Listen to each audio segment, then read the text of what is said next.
आप जानते हैं कि कल मक्का के अंदर सऊदी अरेबिया में 3 मुल्कों के बीच में डिफेंस एग्रीमेंट हो गया है। मुल्क हैं सऊदी अरेबिया, टर्की, पाकिस्तान और बहुत ही ज़रूरी एग्रीमेंट है। और बहुत सारे एनालिस्ट हैं जो टिप्पणी करने वाले लोग हैं हिंदुस्तान में, दुनिया में, जो ये कह रहे हैं कि देखिए ये जो एग्रीमेंट हुआ है ये ईरान के खिलाफ है। ऐसा कुछ नहीं है। ये एग्रीमेंट बहुत ही अच्छी चीज़ है। ये एग्रीमेंट ईरान की सोच को आगे ले जाएगा। ये एग्रीमेंट वेस्ट एशिया को तरक्की और बेहतरी की तरफ ले जाएगा। तो 3 सवाल हैं जिनका मुझे आज जवाब देना है। तो पहला सवाल तो ये उठता है, ये समझते हैं ये एग्रीमेंट है क्या? दूसरा सवाल ये है कि ये आया कहाँ से? तीसरा सवाल है, अब ये साइन हो गया है तो कैसे ये वेस्ट एशिया को बेहतरी की तरफ ले जाएगा? तो चलिए पहला सवाल कि ये एग्रीमेंट है क्या? तो कल 7 अगस्त को पाकिस्तान फॉरेन ऑफिस ने एक प्रेस नोट इशू करा है, जारी किया, जिसमें उन्होंने इस एग्रीमेंट के बारे में 4 बातें बोली हैं। पहली बात यह है कि ये एग्रीमेंट जो है सब मुस्लिम नेशंस को, मुल्कों को एक साथ लाता है, जोड़ रहा है। ये एग्रीमेंट तकसीम करने का नहीं है कि सुन्नी है, ये शिया है, ये फलाना है, ये ढमकाना है, नहीं। ये सब मुस्लिम कंट्रीज को साथ लाने का है। दूसरी बात ये बताई गई कि ये एग्रीमेंट है कलेक्टिव सिक्योरिटी का। इसका मतलब सबकी सुरक्षा, सांझी सुरक्षा।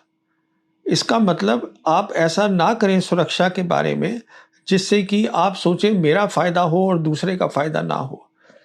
क्योंकि अगर सांझी सुरक्षा होगी तो शांति होगी, आपकी भी बेहतरी होगी, दूसरे की भी बेहतरी होगी और जो पूरा रीजन है वो बेहतरी की तरफ जाएगा। शांति बहुत ज़रूरी होती है। कहने का मतलब ये है, हम जानते हैं कि आज जो है लड़ाई चल रही है सऊदी अरेबिया और येमनीज, जिनको हूती भी बोलते हैं, उनके बीच में। पुरानी लड़ाई है, अब फिर से शुरू हो गई है। तो अगर ये कलेक्टिव सिक्योरिटी, सांझी सिक्योरिटी की बात हो तो इन दोनों मुल्कों को एक साथ बैठना है और बात करनी है कि कैसे दोनों का मसला हल हो जाए। किस तरीके से जो सऊदी की प्रॉब्लम है वो भी सॉल्व हो जाए और यमनी जो चाहते हैं उनको भी मिल जाए। विन विन जिसे कहते हैं, दोनों का फ़ायदा हो। और इसमें मुझे पूरी उम्मीद है पाकिस्तान का बहुत बड़ा रोल प्ले करेगा। तो इसको बोलते हैं साझी सुरक्षा, जो बहुत अच्छी बात है। तीसरी बात है जिसको बताई गई वो ये है कि ये है कलेक्टिव डिटरेंस। इसका मतलब ये है कि ये सांझी तरीके से तीनों मुल्क मिलके जो बाहर की ताकतें हैं जो नुकसान करने की कोशिश करेंगी इन तीनों में से किसी मुल्क का, तो तीनों मुल्क एक साथ खड़े हो जाएंगे उसके खिलाफ। देखिए ये इशारा जो है अमेरिका की तरफ नहीं है, अमेरिका की फ़ौज की तरफ। ये इशारा सीधा सीधा इज़राइल की तरफ है। क्योंकि हम जानते हैं कि इज़राइल के बहुत सारे जो सीनियर मिनिस्टर्स हैं वो खुलेआम बोलते हैं कि इज़राइल को ईरान के बाद खतरा जो है वो टर्की से है। तो अब इस एग्रीमेंट के बाद क्या होगा कि इज़राइल कुछ नहीं करेगा टर्की के खिलाफ, क्योंकि उसको बिल्कुल ये साफ होगा कि मैं टर्की से लड़ाई नहीं लड़ रहा हूँ। 3 मुल्क खड़े हैं, पाकिस्तान खड़ा है, सऊदी भी साथ में खड़ा है। तो ये भी एक अच्छी बात है, शांति चाहिए। तीसरी बात, चौथी बात ये बताई गई इसमें कि जो ये 3 मुल्क हैं इनके पास बहुत सारी उपलब्धियां हैं, एडवांटेजेस हैं। ये एक दूसरे की मदद कर सकते हैं डिफेंस में, टेक्नोलॉजी शेयर कर सकते हैं, जॉइंट प्रोजेक्ट कर सकते हैं, बहुत काम कर सकते हैं। तो ये सारी बातें जो प्रेस नोट में है ये पॉजिटिव है, अच्छी बातें हैं। उसके बाद जो टर्की के प्रेसिडेंट हैं एर्दोगान, उन्होंने अपनी सोशल पोस्ट पे 3 और बातें लिखी हैं इस एग्रीमेंट के बारे में। पहली बात तो उन्होंने साफ साफ बोल दिया है कि ये टेररिज्म के खिलाफ है। तो ये तो सीधा इशारा है इजराइल की तरफ, क्योंकि इजराइल ही मुल्क है जो वहाँ पे टेररिज्म कर रहा है। दूसरी बात उन्होंने ये कही है कि ये एग्रीमेंट जो है, जो भी ये और भी मुल्क इसमें शामिल हो सकते हैं, नॉन मुस्लिम कंट्रीज़ भी शामिल हो सकती हैं, जब तक कि वो इस बात को माने, इस सोच को माने, सांझी सुरक्षा की सोच को, जिससे कि सबकी बेहतरी हो। और तीसरी बात उन्होंने ये कही है कि जो भी हम काम करेंगे, जो यूनाइटेड नेशंस है, जो उसका लॉ है, इंटरनेशनल लॉ, उसके तहत होगी। तो देखिए ये एग्रीमेंट बहुत ही पॉजिटिव है। दूसरा सवाल ये आया कहाँ से, ये सोच कहाँ से आई साझी सिक्योरिटी की? तो उसके लिए याद करिएगा कि ये जो लड़ाई शुरू हुई है वेस्ट एशिया में, ये हुई है 28 फरवरी को। जब हम जानते हैं अमेरिका और इज़राइल धोखे के साथ इन्होंने अटैक किया ईरान के ऊपर, उस दिन ये लड़ाई शुरू हुई। उसके बाद जो अमेरिका की हवाई लड़ाई है वो 8 अप्रैल तक चली है, उसके बाद बंद करी उन्होंने। और उसके बाद हम ये भी जानते हैं कि 27 अप्रैल को जो ईरान के विदेश मंत्री हैं अब्बास अरागची, वो गए रशिया, वहाँ सेंट पीटर्सबर्ग में उनकी मुलाकात हुई करीबन 1.5 घंटे प्रेसिडेंट पुतिन के साथ। उसके बाद वो वापस आए और 6 मई को वो चीन गए और वहाँ उनकी मुलाकात हुई उनके विदेश मंत्री वांग ही के साथ। तो सवाल ये है, दोनों मुलाकात करके वो वापस क्या लाए? वो वापस लाए वहाँ से सोच, ये सोच कलेक्टिव सिक्योरिटी की, साझी सुरक्षा, बेहतरी के लिए, तरक्की के लिए। इसके बारे में थोड़ा सा समझना ज़रूरी है, ये कहाँ से आई। तो देखिए हुआ ये था कि जो चीन के राष्ट्रपति हैं शी जिनपिंग, ये पावर में आए नवंबर 2012 में, और सबसे पहला जो उनका विदेश दौरा था वो मार्च में रशिया हुआ। और रशिया जाके उन्होंने मुलाकात करी प्रेसिडेंट पुतिन से और दोनों की आपस में बात हुई कि एक नई तरीके की सोच दुनिया में लानी है जिससे लड़ाइयाँ ख़त्म हो और जो है तरक्की की तरफ हर मुल्क जाए। और उसी सोच को उन्होंने, जब दोनों की रजामंदी हो गई उसके ऊपर, उन्होंने 23 मार्च को उसी दौरे में 23 मार्च 2013 को शी जिनपिंग ने एक लेक्चर दिया Moscow state institute of international relations में। और वहाँ उन्होंने वही जो बात उन्होंने डिस्कस करी थी पुतिन के साथ वो बताया। और उसका टॉपिक का जो हेड टॉपिक था वो ये था, नई तरीके की सोच, new type of international relations की, जो आपस में मुल्क बातचीत करते हैं नए तरीके की सोच से करें। और उसी सोच को, उस सोच की 3 खास बातें थी जो उन्होंने वहाँ पे बताई उस इंस्टीट्यूट में। एक तो उन्होंने बताया कि कलेक्टिव सिक्योरिटी बहुत ज़रूरी है, कि जिससे कि साझी सिक्योरिटी अगर होगी, बातचीत अगर होगी, प्रॉब्लम्स बातचीत से हल होंगी सुरक्षा के बारे में, तो बेहतरी हो सकती है। दूसरी बात ये बोली कि जो भी मुल्क काम करते हैं उनको यूनाइटेड नेशन के कानून के तहत करनी चाहिए, उसके रूल्स के तहत करनी चाहिए। तीसरी बात ये बोली कि हर मुल्क जो है वो बराबर है, ये नहीं सोचना ये छोटा मुल्क है मैं इसको दबा दूं, ये बड़ा मुल्क है मैं डर गया उससे। हर एक को बराबर मुल्क है तो वो उसको मानना, इस तरीके से मानना चाहिए। तो ये सोच थी जो अरागची वहाँ से वापस लाए थे और वो सोच रहे थे कि अब कैसे इसी सोच को वेस्ट एशिया की तरक्की के लिए बनाया जाए। देखिए हम जानते हैं कि फिर 17 जून को एमओयू साइन हुआ, जिसे हम बोलते हैं मेमोरेंडम ऑफ अंडरस्टैंडिंग। मैंने अपने पुराना जो पिछला वीडियो है हिंदी का, उसका इसका जिक्र किया है। उसमें ये साइन हुआ था ईरान और अमेरिका के बीच में, और जिसमें मीडिएटर का रोल जो था वो साइन किया था पाकिस्तान के जो प्रधानमंत्री हैं शहबाज शरीफ ने। तो पाकिस्तान का बहुत इम्पोर्टेंट रोल है दोनों मुल्कों को उनकी बातचीत को आगे बढ़ाने में, मीडिएशन में। जहाँ तक ईरान का ताल्लुक था, उन्होंने इस एमओयू का नाम ही दे दिया इस्लामाबाद एमओयू। कहने का मतलब ये है कि ईरान चाहता था कि पाकिस्तान से बातचीत करके हमारी जो सोच है, जो कि अरागची लाए हैं साझी सिक्योरिटी की, उसको आगे हम ले जाना चाहते हैं।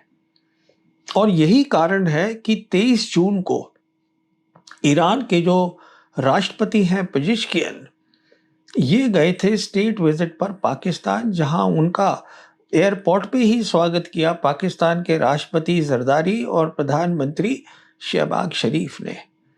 कई बातें वहाँ डिस्कस हुई होंगी, पर मैं समझता हूँ ये बात वहाँ डिस्कस हुई है। और क्यों मैं ये बोल रहा हूँ, क्योंकि वहाँ से वापस आने के बाद जब ईरान को रजामंदी मिल गई पाकिस्तान से कि हाँ, पाकिस्तान इसमें पूरा हिस्सा लेगा, योगदान देगा इस नई सोच को आगे बढ़ाने में वेस्ट एशिया में, तो 29 जून को अरागची ने पब्लिक अनाउंसमेंट करी थी, जिसमें उन्होंने बताया कि नए तरीके की सुरक्षा फ्रेमवर्क तरीका क्या होगा। दो खास बातें उसमें उन्होंने बताई कि एक तो जो बाहर की मिलिट्री ताकत है, वेस्ट एशिया से बाहर की, उन सबको इसमें नहीं लिया जाएगा, वो बाहर रहेंगे। दूसरा उन्होंने ये बताया कि ये जो रीजन के जितने भी मुल्क हैं, वो आपस में बातचीत करके अपनी सुरक्षा तय करेंगे। हर मुल्क बराबर होगा, वो तय करेंगे जिससे कि पूरे रीजन की, वेस्ट एशिया की तरक्की हो। ये बात हुई थी।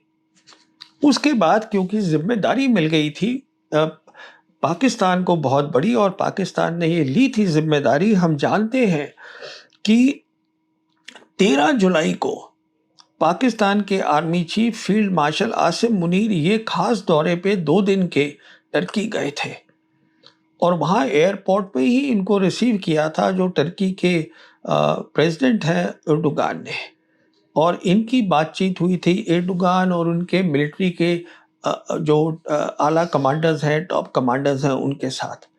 तो यहीं पे वो बात हुई होगी कि टर्की को भी इसमें शामिल किया जाए। क्यों किया जाए? क्योंकि याद करिएगा कि मार्च और अप्रैल के महीने के अंदर जब लड़ाई चल रही थी, और अभी अप्रैल 8 को वो अभी मतलब पहला वो सीज फायर नहीं हुआ था, तो 4 मुल्क हैं रीजन के, वो एक साथ आ गए थे, जिसको क्वाड बोला जा रहा था। वो थे टर्की, सऊदी अरेबिया, पाकिस्तान और कतर। और जितने भी वो ये कोशिश कर रहे थे कि किस तरीके से जब लड़ाई चल रही है, तो रीजन के अंदर जो है आपस में जो है, जो कंट्रीज हैं, वो एक दूसरे से बातचीत करके लड़ाई ना करें और बातों को सुलझाएं। तो अब ये जो अग्रीमेंट है जिसको मैं जिक्र कर रहा हूं कल वाला, वो उसी सोच को आगे ले जाने वाला है। जो इनफॉर्मल चीज थी, और जब फाइनली आसिम मुनीर अपने दौरे से वापस आए तुर्की के, और तुर्की से बात हो गई कि इस क्या होना चाहिए फाइनल जो अग्रीमेंट है उसके अंदर, तो तब ये फाइनल फॉर्मल अग्रीमेंट हुआ है। ये वहां से आई है सोच, और उस सोच के अंदर, जैसे आपको मैंने बता दिया है, पाकिस्तान ने एक बहुत इंपॉर्टेंट रोल प्ले करा है। पाकिस्तान मीडिएटर नहीं है, उसके अलावा वो तो है ही है ईरान और उसके अमेरिका के बीच में। पाकिस्तान जो है वो इस सोच को, कलेक्टिव सिक्योरिटी को, रीजनल फ्रेमवर्क को मुस्लिम रिलेशंस में ले जाने के लिए बहुत काम कर रहा है, और आगे भी करेगा, आप देखिएगा। हम जानते हैं कि पाकिस्तान ने पिछले साल ही 2025 के अंदर सऊदी के साथ डिफेंस एग्रीमेंट किया था। उसके बाद उन्होंने अभी जो है कुवैत के साथ जो डिफेंस एग्रीमेंट उनका 2023 का था, उसको उन्होंने फॉर्मल किया, फॉर्मल साइन हो गया। कतर भी कोशिश कर रहा है उनके साथ डिफेंस एग्रीमेंट का। अब हम जानते हैं कि अब उन्होंने एक डिफेंस एग्रीमेंट करा है अफ्रीकन कॉन्टिनेंट में भी, सोमालिया के साथ। तो देखिए ये बात जो है और आगे जाएगी। मेरे हिसाब से पाकिस्तान जो है एक बहुत जिम्मेदारी के साथ जितने भी मुस्लिम कंट्रीज हैं, हम बात कर रहे हैं जो 57 ओआईसी की कंट्रीज हैं, जो कंट्रीज हैं Muslim countries central Asian Republic में, जो साउथ एशिया में है। जैसे साउथ एशिया की 3 खास मुस्लिम कंट्रीज जो मेजॉरिटी की हैं, वो है पाकिस्तान, मालदीव्स और बांग्लादेश। फिर हम जानते हैं कि अफ्रीका के अंदर जहाँ 54 मुल्क हैं, 20 कंट्रीज वहाँ ऐसी हैं जो मुस्लिम मेजॉरिटी हैं। तो पाकिस्तान इस कलेक्टिव सिक्योरिटी को की सोच को लेके जाएगा, और उसके तहत मेरी असेसमेंट में वो डिफेंस कोऑपरेशन के एग्रीमेंट इन सब मुल्कों के साथ करेगा। सीधी सी बात यह है कि पाकिस्तान ये सब कुछ इसलिए कर पा रहा है क्योंकि इन सब मुल्कों ने वो 4 दिन की जंग देखी थी, ऑपरेशन सिंदूर, और उसके बाद उन्होंने ये देखा कि पाकिस्तान इकलौता मुस्लिम कंट्री जिसके पास न्यूक्लियर वेपन्स है, वो तो है ही, साथ में वो इस नतीजे में पहुंचे कि इसकी पाकिस्तान की जो कन्वेंशनल कैपेबिलिटी है, जो उसकी मिलिट्री ताकत है, वो भी अच्छी है। ये कारण है, तो ये तो है। अब तीसरी बात मैंने कही थी कि ये कहाँ तक जाएगा, आगे इसका क्या है। देखिए, मैंने ये बताया भी था अपने पहले हिंदी और उर्दू के वीडियो में कि हर मुल्क जो है उस वेस्ट एशिया में वो क्या चाहता है, और उसमें मैंने कहा था जहाँ तक ईरान है वो बिल्कुल साफ है। वो चाहते हैं कि अमेरिकी फ़ौजें जो हैं वो वेस्ट एशिया से बाहर निकल जाए, पहले गल्फ़ से निकले, उसके बाद वेस्ट एशिया से निकले। हम जानते हैं कि अमेरिका की करीबन 50,000 फ़ौज है वेस्ट एशिया में, और वो कोई उनके पास 19 बेसेस है वेस्ट एशिया में। 19 में से 5 तो ये गल्फ़ के हो गए। हम ये भी जानते हैं कि जो अभी हालत ये इनकी बेसिस की है, जो मैंने बात भी करी थी पिछले वीडियो में, कि बहुत बुरी हालत है, वो अमेरिकन बेसिस इस्तेमाल नहीं हो सकती हैं, उनकी वहाँ से ट्रूप्स हटा दी गई हैं, और जो उनका रीजनल हेडक्वार्टर था सेंट्रल कमांड का अमेरिका की, जो कि इस पूरे एरिया को देखता है, वो अब शिफ्ट करके इजराइल चला गया है। तो कहने का मतलब ये है कि ऑलरेडी वो खाली हो रहा है, अमेरिका की फ़ौज यहाँ से जा रही है वेस्ट एशिया से।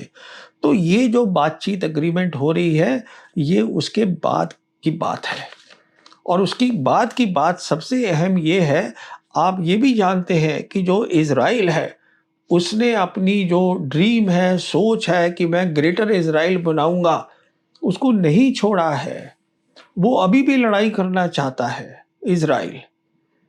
यही कारण है कि इज़राइल की क्योंकि पकड़ बहुत ज़्यादा है अमेरिका में, वहाँ की यूएस कांग्रेस में, तो इस साल जो अभी पिछले महीने की बात है, जो पेंटागन है, जो यूएस मिलिट्री हेडक्वार्टर्स है, उनका जो 2027 का डिफेंस बजट था, जो उन्होंने तकरीबन $1.15 ट्रिलियन मांगा है, साथ में एक क्लॉज ये भी थी, क्लॉज ये थी कि जो जहाँ तक वेस्ट एशिया का ताल्लुक है, जो फ़ौज है अमेरिका की वहाँ, और जो उनकी इंटेलिजेंस एजेंसी है, कहने का मतलब सेंट्रल कमांड और साथ में सीआईए, अगर ट्रंप यहाँ से चले जाते हैं वेस्ट एशिया से, तो वो इजरायली प्राइम मिनिस्टर के अंडर आ जानी चाहिए।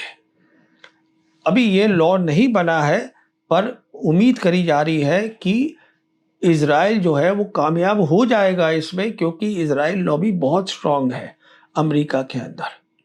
तो ये जो डिफेंस एग्रीमेंट है, ये उसके लिए है, इज़राइल को बताने के लिए कि तुम्हारी लड़ाई एक से नहीं होगी, तुम्हारी फिर लड़ाई 3 से होगी, और तीनों मुल्क जो है ताकतवर हैं, एन गैन नहीं है।